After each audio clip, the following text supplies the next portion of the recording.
যদি 48 ঘন্টার মধ্যে আমাদের দাবি মেনে না হয় তাহলে আমরা পূর্ণ করবো আমাদের কর্মসূচি দিব। অনির্দিষ্ট করার জন্য রাজাকে অবরোধ করবো আমরা।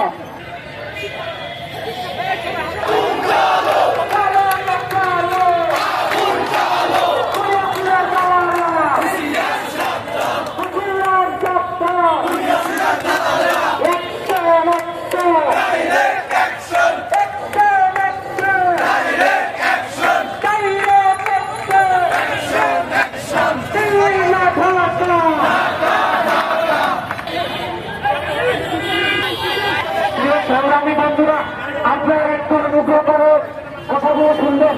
প্রিয় সংগ্রামী বন্ধুরা, আপনাদের উদ্দেশ্যে বলতে চাই, আমরা পুলিশ প্রবন্ধকে আমি স্পষ্ট করে বলতে চাই, আমাদের লক্ষ্য উদ্দেশ্য জনভোগান্তি নয়।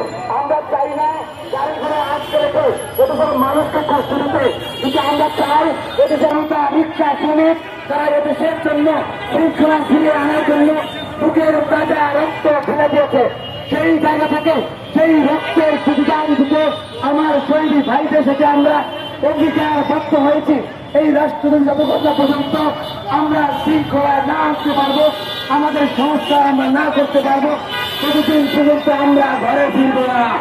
তার ধারাবাহিকতায় আজকে আমরা এই সংক্ষিপ্ত আলোচনা স্পষ্ট করতে চাই, আমরা চাই না এই ভোগান্তি, আমরা চাই এই আওয়ামী লীগের আমাদের বাণিজ্যিক বিলম্বে পরিত্যাগ করতে হবে। একই সাথে এই আওয়ামী লীগের যত অপসর আছে বিভিন্ন সেক্টরে আমরা দেখতে পেয়েছি মিনিস্ট্রিতে গুজরাট সচিব আওয়ামী লীগের। আপনারা দেখছেন দৈনিক গণকণ্ঠ, সবার কথা বলে।